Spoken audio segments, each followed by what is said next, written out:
Hi everyone, my name is Aksha. Welcome you all on my YouTube channel Aksha Tutorials. So class 9, how you all doing? I hope you all are good in this quarantine period, right? So बच्चे, before going to start with our today's topic, मैंने अपने previous lecture में आपसे एक question पूछा था that which is the largest organ in our body? And most of you answered it very well that liver is the largest organ. But I want to add on one thing in this. Yes guys, for sure liver is the largest organ, but internally, right? Liver is an internal organ, right? So liver is the largest internal organ and skin is the largest external organ. I hope this all is clear to you. So now considering our today's topic, हमने पिछली बार end up किया था with the cell discovery, Robert Hooke, Antony van Leeuwenhoek, किसने dead cell discover किए, किसने living cell discover किए. Now proceeding further today, we will be discussing about the cell theory. Yes बच्चा, cell theory. तो cell theory was proposed by two scientists. They were friends, Schleiden and Schwann. In the year 1838 and 1839, they have come up with their theory, cell theory. बच्चे, जो Schleiden था ना, he was a botanist.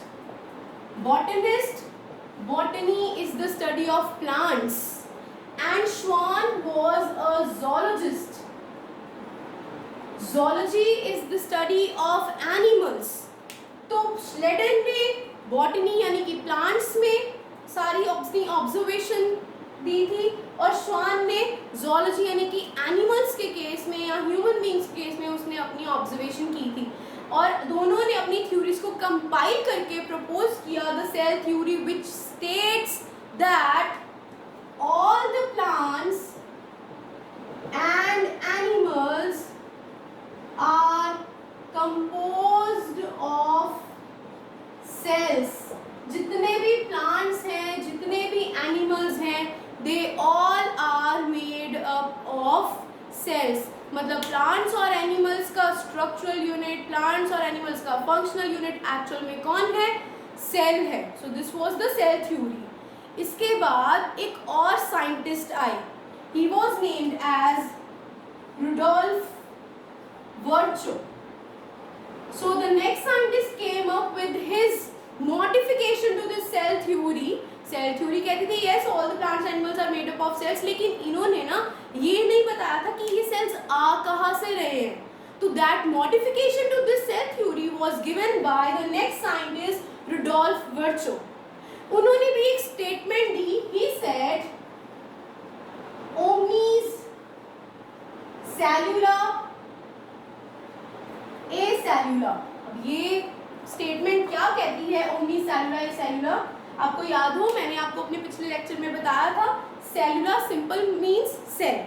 तो Rudolf Virchow said ओमनी सेलुला एसेलुला which simply means that all the new cells actually arise from pre existing cells. जो पहले से सेल्स प्रेजेंट हैं वही डिवाइड होंगे, आगे नेक्स्ट न्यू सेल्स फॉर्म करेंगे. तो इस स्टेटमेंट का सिंपल लाइंस में क्या मतलब है? It simply means all new cells arise from pre existing sales. बेटा ये याद रखना, इट इज वेरी इंपॉर्टेंट. अब ना तो सेल थ्योरी की एडिशनल पॉइंट हो गया. हमने कहा cell is the basic structural unit of plants and animals, cell is the basic functional unit of plants and animals, और इन्होंने एक चीज ऐड कर दी कि all the new cells arise from pre existing cells. That is it. I hope it is clear to you. अब ना बेटा हम पढ़ रहे हैं आपकी साइंस, और साइंस में हम पढ़ रहे हैं biology, and biology is the name of exceptions. इसमें बहुत सारी एक्सेप्शंस होगी. एक्सेप्शन का मतलब होता है हाँ सारे के सारे प्लांट्स और एनिमल्स ये चीज़ कर रहे हैं एक्सेप्ट दिस, मतलब ये नहीं कर रहा. That exceptions are very important in this subject. तो यहाँ पे भी सेल थ्योरी की अगर हम बात करें तो जितने भी लाइफ फॉर्म्स हैं they all are having the basic unit as cell. लेकिन आपने नाम सुना होगा इस एंटिटी का, viruses. Virus you must be thinking ma'am इसका तो नाम ही ना लो, स्पेशली आज के टाइम पे जब हर कोई जूझ रहा है इस pandemic virus. You must have heard about कोविड-19. We all are facing this time period with so in traumatic experiences in this conditions.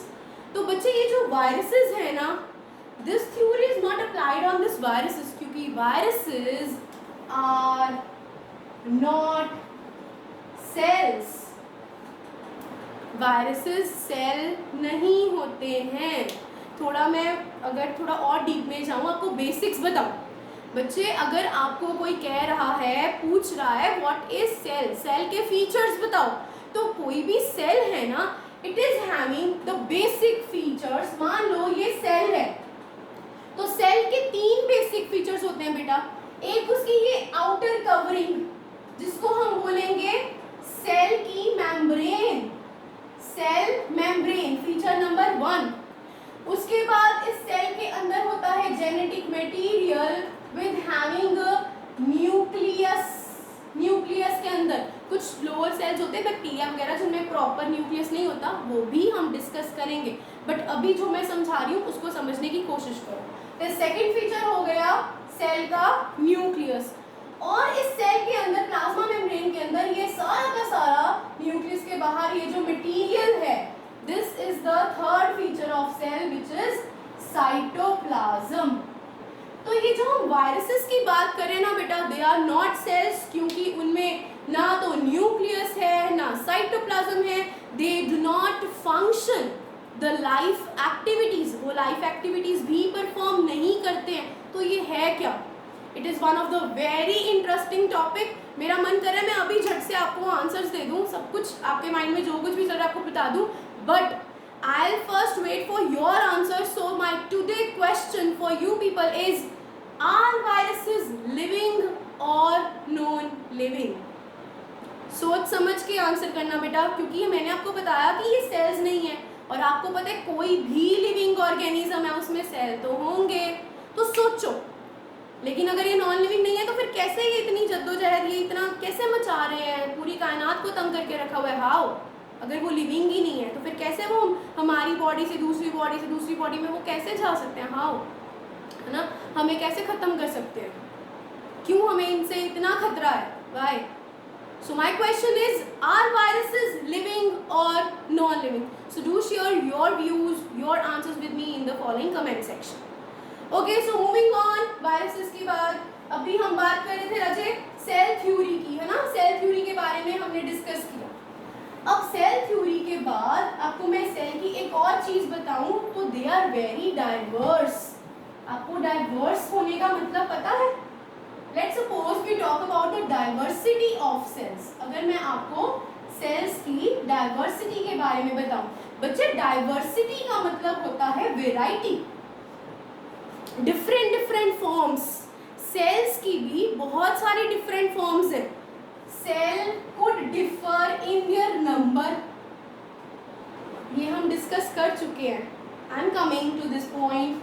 Cell size, cell को differ in their shape as well. अगर हम number की बात करें, ये हमने पिछले लेक्चर में डिस्कस किया था, जिनको याद हो, cell could be 1 in number, cell could be more than 1 in number. If 1 in number they are unicellular, if more in number they are multicellular. हम ये कर चुके हैं, हमने एग्जांपल्स भी की थी, bacteria, amoeba, paramecium, protozoa, they all are unicellular. Human beings, plants, animals, we are multicellular, right? अब अगर हम इनके साइज की बात करें बेटा, तो cell are also having different size. अगर हम ह्यूमन बॉडी की बात करें, हमारी बॉडी का जो लॉन्गेस्ट सेल है, that is our nerve cell. The cell present in our brain, neuron, this is the longest cell in our body, in human body. अगर हम overall surroundings की बात करें, the largest cell, which is the largest cell? The largest cell is the ostrich egg. Egg of an ostrich is the largest cell. अगर हम smallest cell की बात करें, suppose if we talk about the smallest cell, अगर मैं कहूँ smallest cell कौन सा है तो bacterial cell is the smallest, और सबसे छोटा बैक्टीरिया जो होता है that is named as mycoplasma और PPLO। आपके डाइवर्सिटी चैप्टर में इसकी एक्सप्लेनेशन भी पढ़ेंगे हम, बट अभी के लिए सिर्फ नाम याद रखो। Which is the smallest cell in our surrounding? Bacterial. कौन सा बैक्टीरिया? माइकोप्लाज्मा। इसी का दूसरा नाम PPLO। तो कितने सारे डिफरेंट साइजेस के सेल्स हैं, दे शो द डाइवर्सिटी, वेराइटी। कोई छोटा है तो कोई इतना बड़ा है। समझ आई बात? अब हम अगर इनकी डाइवर्सिटी की बात करें in terms of their shape, तो हमारी ह्यूमन बॉडी की अगर हम एग्जांपल ले लें तो कितने डिफरेंट शेप के सेल्स हैं। बॉयज में, मेल्स में जो रिप्रोडक्टिव सेल्स होते हैं दे आर स्पर्म्स। उनका एक हेड होता है और एक टेल होती है, इस तरीके से होते हैं sperm cells.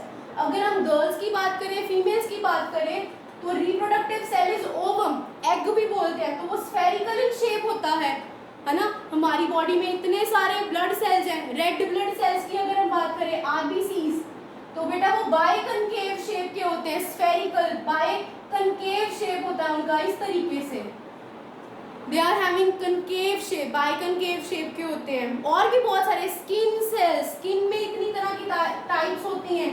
Suppose these are the ciliated columnar epithelium cells present in our skin, है ना। तो अलग अलग तरह के नर्व सेल, लॉन्गेस्ट सेल की हमने बात की, इसकी बड़ी अलग तरीके से शेप होती है, इस तरीके से स्टार लाइक स्ट्रक्चर के बाद एक long and then endings, right. तो बहुत अलग अलग प्लांट्स में भी जाइलम वेसल्स हैं, इस तरीके की ट्यूब्स होती हैं बेटा, इस तरीके से ट्यूब्स होती हैं जाइलम वेसल्स। कुछ स्पाइरलें भी होती हैं जाइलम वेसल्स, इस तरीके से। तो बहुत अलग अलग तरह की शेप्स भी प्रेजेंट होती हैं सेल्स में। तो this shows how diverse the cells are. अलग अलग तरह के उनके साइजेस हैं, अलग अलग तरह की उनकी shapes, and they would be one और मोर इन देयर नंबर, राइट। तो अगर हम जनरल बात करें सेल की, इनकी कैरेक्टरिस्टिक्स की, चाहे वो डिफरेंट है, लेकिन उनकी general characteristics will remain same, that it is a basic fundamental unit, it structural unit, it is a basic fundamental functional unit, all new cells arise from pre-existing cells, वो सारी theory और characteristics will remain the same as well, right? So in our preceding lectures we will discussing the inner structure of the cells, कि cell का structure कैसा होता है, and also about the two types of cells, plant cell and animal cell. So stay tuned guys, keep watching, and if you like my video then do share it with your friends as well. Keep smiling, bye bye.